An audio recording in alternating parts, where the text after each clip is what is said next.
often hear people say that to stay healthy, we should track down our macros and micros, be it our doctors, nutritionists, or even fitness trainers.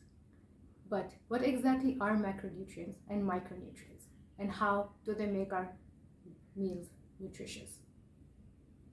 Hi, I'm Dr. Ritakshi, and I'll take you through the basics of nutrition.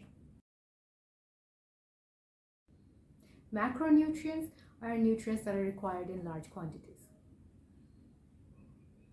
They provide us with the most energy needed to maintain all the systems of the body.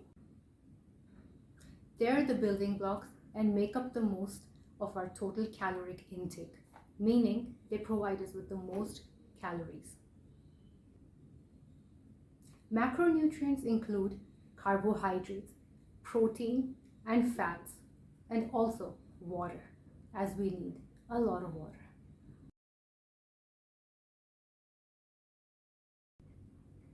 Carbohydrates are the primary source of energy.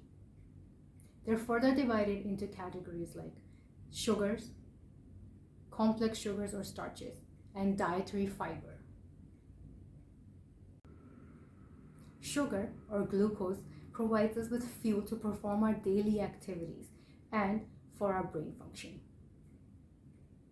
The excess sugar is stored in liver as glycogen for later use.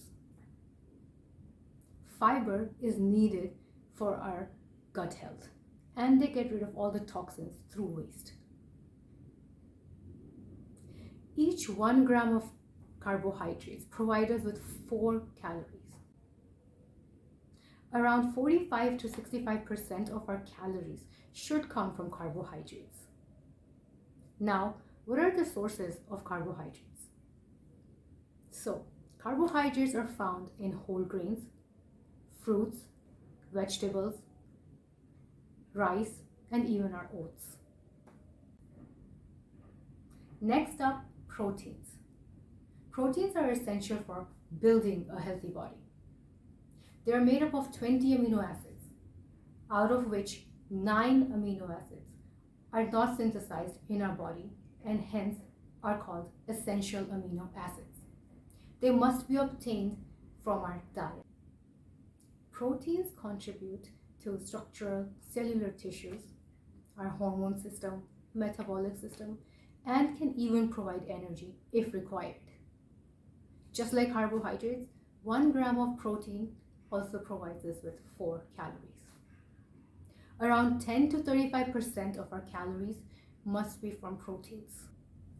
Proteins are mainly found in meats, poultry, seafood, eggs, dairy products, beans, lentils, nuts, and seeds. Now, let's talk about fats. They have twice as much energy as carbohydrates and proteins. They have the highest calories. So, 1 gram of fats is 9 calories. Around 20 to 35% of our calories come from fats. Fats are needed to insulate our body and protect our organs. They contribute to cell structure and essential fatty acids, and they absorb fat-soluble vitamins. Fats are a source of energy as they get stored and are used when our body runs out of carbohydrates. The healthiest fats come from plants and are called monounsaturated and polyunsaturated fats. They're usually found in nuts, seeds, nut butters, all our oils, olive oil, groundnut oil, and avocados.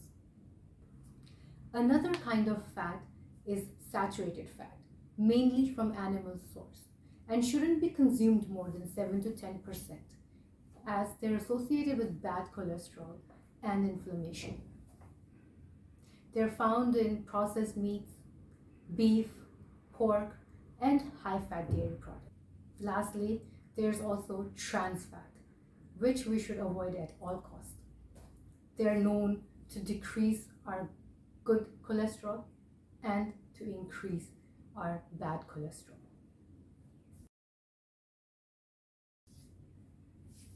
As mentioned before, water is also a macronutrient, and it's the main component of our body fluids.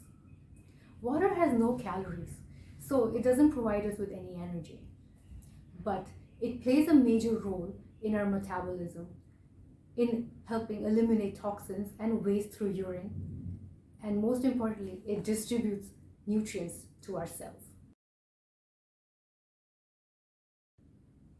Now, let's move on to micronutrients.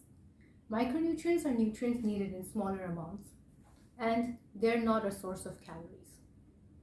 Micronutrients are made up of vitamins and minerals. Vitamins are essential for development, cell growth, metabolism, and cell function. Vitamins are further divided into two categories: water-soluble and fat-soluble. Fat-soluble vitamins can be stored in liver for later use. Examples of fat-soluble vitamins are vitamin A, vitamin D, vitamin E, and vitamin K. Water-soluble vitamins are folic acid, B-complex vitamins, and vitamin C. So, since they're water-soluble, vitamins get excreted through urine. Hence, we need to consume these water-soluble vitamins every day. Minerals are important for bone health, muscle and nerve function, and in making hormones and enzymes. Minerals are also further divided into two categories known as macro minerals and micro or trace minerals. Examples of macro minerals are sodium, calcium, iron, potassium, and examples of micro minerals would be iodine, zinc, and copper, and so on.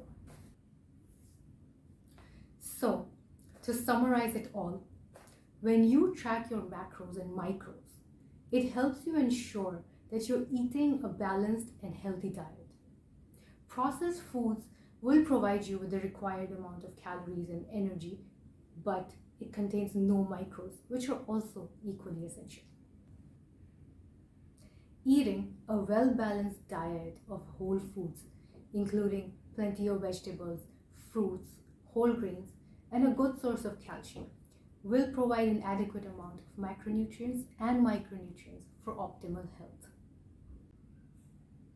I hope this helped you understand the basics of macronutrients and micronutrients, what they are and why are they important for us. Thank you for joining in, and see you in the next video with more information about nutrition and health. Don't forget to subscribe to this channel for more videos like this, and press the notification bell so you're updated whenever I post a new video. Thank you.